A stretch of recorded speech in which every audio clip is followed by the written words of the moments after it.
Hello, welcome to lecture 5। আজকে আমরা project management processes এবং প্রজেক্ট বাউন্ডারি এই দুটো কনসেপ্ট সম্পর্কে জানবো, যেটা আসলে পিএমবক 5th এডিশনের চ্যাপ্টার 3 দুটো topic. What are project management processes, ওটা বোঝার আগে আমরা বুঝি হোয়াট ইজ এ প্রসেস। আসলে a process is a set of interrelated actions and activities, যেটা পারফর্ম করা হয় একটা স্পেসিফাইড প্রোডাক্ট অথবা সার্ভিস অথবা রেজাল্ট তৈরি করার জন্য। প্রত্যেকটা প্রসেস আসলে কিছু ইনপুট, কিছু টুলস অ্যান্ড টেকনিক্স এবং কিছু আউটপুট দ্বারা ক্যারেক্টারাইজড। যদি বোঝার চেষ্টা করি, আমরা একটা ওয়াল মেকিংয়ের প্রসেস যদি চিন্তা করি, একটা ওয়াল বানাতে আমাদের ইনপুট কি কি লাগে? Cement, soil, water and brick, right? Tools and techniques কি হতে পারে?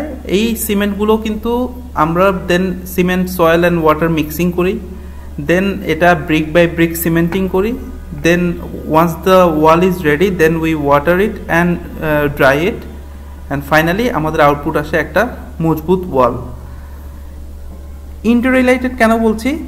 এই যে মিক্সিংয়ের কাজ যেই পার্সনটা করছেন, উনি হয়তোবা ওই দিনই মিক্সিংয়ের দিনই হয়তোবা পাশাপাশি আরেকটা ছাদের কাস্টিংয়ের কাজ করছিলেন, but that task is not within a wall making process. শুধু এই মিক্সিং, তার কাজের এই মিক্সিং অংশটুকুই শুধু ওয়াল মেকিংয়ের পার্ট। সো ইন্টাররিলেটেড অ্যাকশনস যেগুলো, সেগুলোই ওয়াল মেকিংয়ের পার্ট, ওয়াল প্রসেসের পার্ট। পিএমবককে যেভাবে ডিসক্রাইব করেছে, তাতে প্রসেস গ্রুপ, তারা প্রসেসগুলোকে 5টা প্রসেস গ্রুপে ভাগ করেছে। 5টা প্রসেস গ্রুপ হচ্ছে initiating, planning, executing, monitoring and controlling and closing. এই ডায়াগ্রামটা, উপরের ডায়াগ্রামটাতে যদি আমরা দেখি, ইনিশিয়েটিং প্রসেসের পরে আসলে প্ল্যানিং প্রসেস গ্রুপ শুরু হয়, এবং প্ল্যানিং অ্যান্ড এক্সিকিউটিং কন্টিনিউয়াস চলতে থাকে। যেহেতু প্রজেক্টের প্ল্যানিং ওয়ান অফ না, এটা প্রোগ্রেসিভলি এলাবোরেটেড। কিছু দূর এক্সিকিউট করার পর তার উপরে বেস করে আমরা আবার প্ল্যান চেঞ্জ করতে বা আপডেট করতে হতে পারে। So this is cyclic order, planning and executing. And then যখন আমাদের এক্সিকিউশনটা কমপ্লিট হয়ে যায়, আমরা ক্লোজিং প্রসেসে যাই। ইনিশিয়েটিংয়ের পর যখন প্রজেক্ট প্ল্যানিং এবং এক্সিকিউটিং একদম শুরু হয়ে যায়, তখন থেকে শেষ পর্যন্ত প্রজেক্টটা মনিটরিং অ্যান্ড কন্ট্রোলিংয়ের থ্রুতে যায়। এই কনসেপ্টটা আরেকটু ক্লিয়ার হবে আমরা যদি নিচের ডায়াগ্রামটাতে দেখি।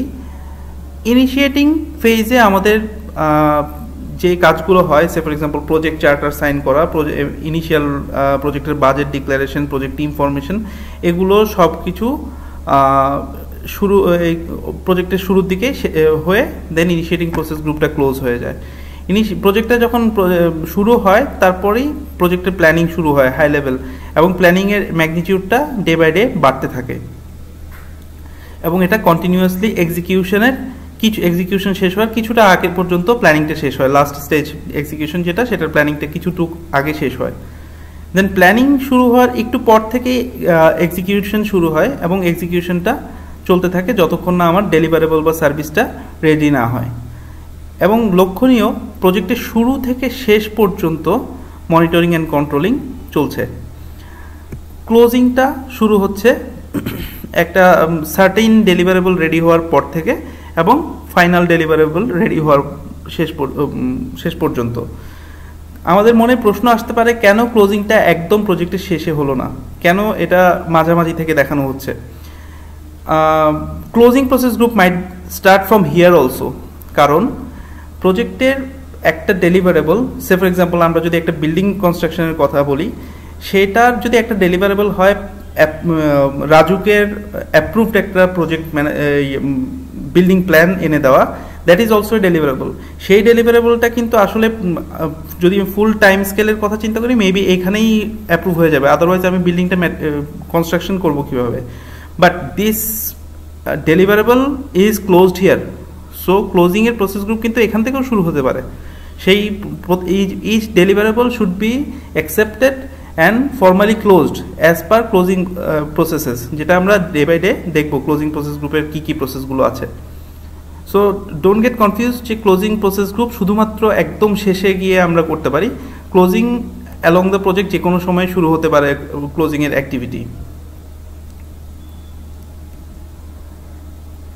এখন দেখি কি ধরনের প্রসেসের ক্যাটাগরি আছে পিএমবকের মতে। দু ধরনের প্রজেক্টের প্রসেস আছে, project management process and product oriented process. Project management process কোনগুলো? যেগুলো হচ্ছে আমরা যে কোনো ধরনের প্রজেক্ট ম্যানেজ করার জন্য ইউটিলাইজ করব। পিএমবকে 47টা প্রসেসের কথা বলা আছে, 47, which are distributed along the 47 process groups, 5 process groups. These processes are generic, industry independent.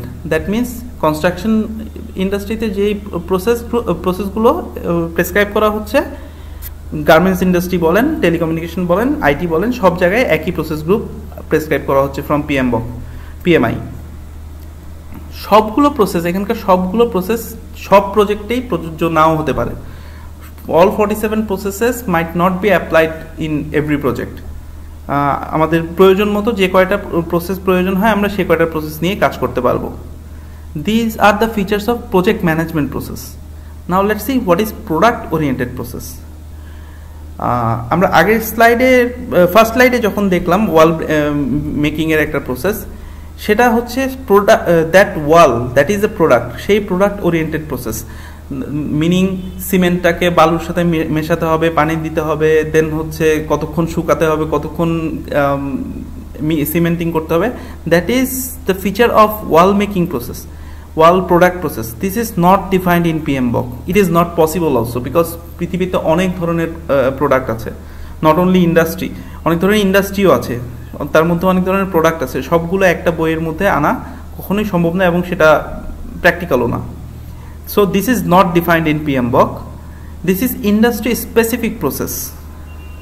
This is industry specific, not industry independent. Projected process gulo, project management process gulo industry independent, but these are industry specific. যে কোনো product তৈরির যেই প্রসেসগুলো identify করা হয়, all are necessary processes for product. আমরা যদি আবার সেই ওয়াল মেকিং এর প্রসেসের দিকে তাকাই, মিক্সিংটা mandatory process, then cementing ta mandatory, then watering the wall, this is mandatory, drying the wall, this is mandatory. These are all necessary process for that particular product. এখন দেখি what is project boundary. আসলে একটা project কিভাবে শুরু হয়? Maybe একটা idea থেকে বা একটা কনসেপ্ট থেকে। সেই আইডিয়াটা তারপরে দেখা হয় বিজনেস কেস ভায়াবল কিনা। মোস্টলি যখন আমরা কর্পোরেটের জন্য কাজ করি বা যে কোনো বিজনেসের জন্য প্রজেক্ট আন্ডারটেক করতে যাই, ফার্স্ট আমরা একটা বিজনেস কেস প্রিপারেশন করি। সেই বিজনেস কেসটা ভায়াবল হলে then it is an input to the project. সেই বিজনেস কেস ওয়াইজ প্রজেক্টটা কাজ করা হয় এবং প্রজেক্ট থেকে ডেলিভারেবলটা রেডি করে দেওয়া হয়। সেই ডেলিভারেবলটার যদি ফার্দার কোনো এনহান্সমেন্ট দরকার হয়, সেটা আবার বিজনেস কেসে সেটার আবার বিজনেস কেস করতে হয়। সেই বিজনেস কেসটা যদি অ্যাপ্রুভ হয় দেন এটা আবার প্রজেক্টে আসে। This is a cycle. So এই পিকচারটা থেকে আমরা দেখতে পাচ্ছি আসলে business case it is not a part of the project, but it is the input of the project. So এবং along the project business case is the guideline, যে business কেসে যেভাবে আমরা বলেছি সেভাবেই প্রজেক্টটা রান করানোই প্রজেক্টের উদ্দেশ্য, but business case preparation is not part of the project. তদ্রূপ deliverable is not part of the project. How? Deliverable prepare করে দেওয়াটা হচ্ছে ডেলিভারেবল ডেলিভারি দেওয়াটা প্রজেক্টের কাজ, বাট ডেলিভারেবলটা ডেলিভার্ড হয়ে গেলে then it is not within the project scope anymore. Example দেওয়ার জন্য যদি বলি, বাংলাদেশে যদি কোনো ওয়ার্ল্ড কাপ হয় এবং সেই ওয়ার্ল্ড কাপে যদি একটা প্রজেক্ট হয়, সে ফর এক্সাম্পল ইংল্যান্ড টিমের সবগুলো জার্সি ডেলিভার করা অ্যাজ পার প্রেসক্রিপশন, সেভাবে যদি প্রজেক্টটা ডেলিভার করে দেয় এবং কাস্টমার যদি অ্যাকসেপ্ট করে নেয়, then this deliverable is delivered. It is not within the project team anymore. যদি কোনো কারণে ইংলিশ ক্রিকেট টিমের জন্য ওটা আর প্রযোজ্য না হয়, ওই ডিজাইন যদি তারা পড়তে না চায়, this is not a headache of the project. This is the headache of the customer which have taken it delivered from the project. যদি অ্যাজ পার বিজনেস কেস চলে তাহলে প্রজেক্টের কোনো ফল্ট এখানে নেই। সো আমরা আশা করি প্রজেক্টের বাউন্ডারিটা বুঝতে পেরেছি। এই পিএমবকের স্ক্রিনশটটাতে আর একটু ক্লারিফাই হবে। প্রজেক্টের বাউন্ডারিতে ইনিশিয়েটিং এর আগেই দেখুন প্রজেক্ট ইনপুটগুলো আছে। প্রজেক্টের ইনপুটগুলো সচরাচর হয় business case, contracts, these are the project inputs typically. সেটা থেকে চার্টার সাইন হয়ে ইনিশিয়েট হবে, প্ল্যানিং অ্যান্ড এক্সিকিউশন চলবে, monitoring and control through out the project চলবে, দেন ক্লোজ হবে। ক্লোজিংয়ের পরে প্রজেক্টের ডেলিভারেবলগুলো এন্ড ইউজারের কাছে হ্যান্ড ওভার করা হবে এবং প্রজেক্টের যে রেকর্ড সেগুলো প্রজেক্টের প্রসেসের অ্যাসেটে যাবে, অর্গানাইজেশনাল প্রসেস অ্যাসেট। আমরা যদি আগের লেকচারগুলো ফলো করে থাকি, প্রসেস অ্যাসেটে ঢুকবে। সো প্রজেক্টের inputs, business case, contracts, these are not within project scope, and project deliverables, accepted deliverables যেগুলো প্রজেক্ট ডেলিভার করে ফেলেছে সেগুলো টেক কেয়ার করা is not within project scope, and প্রজেক্টের records this are not within project scope once it is updated.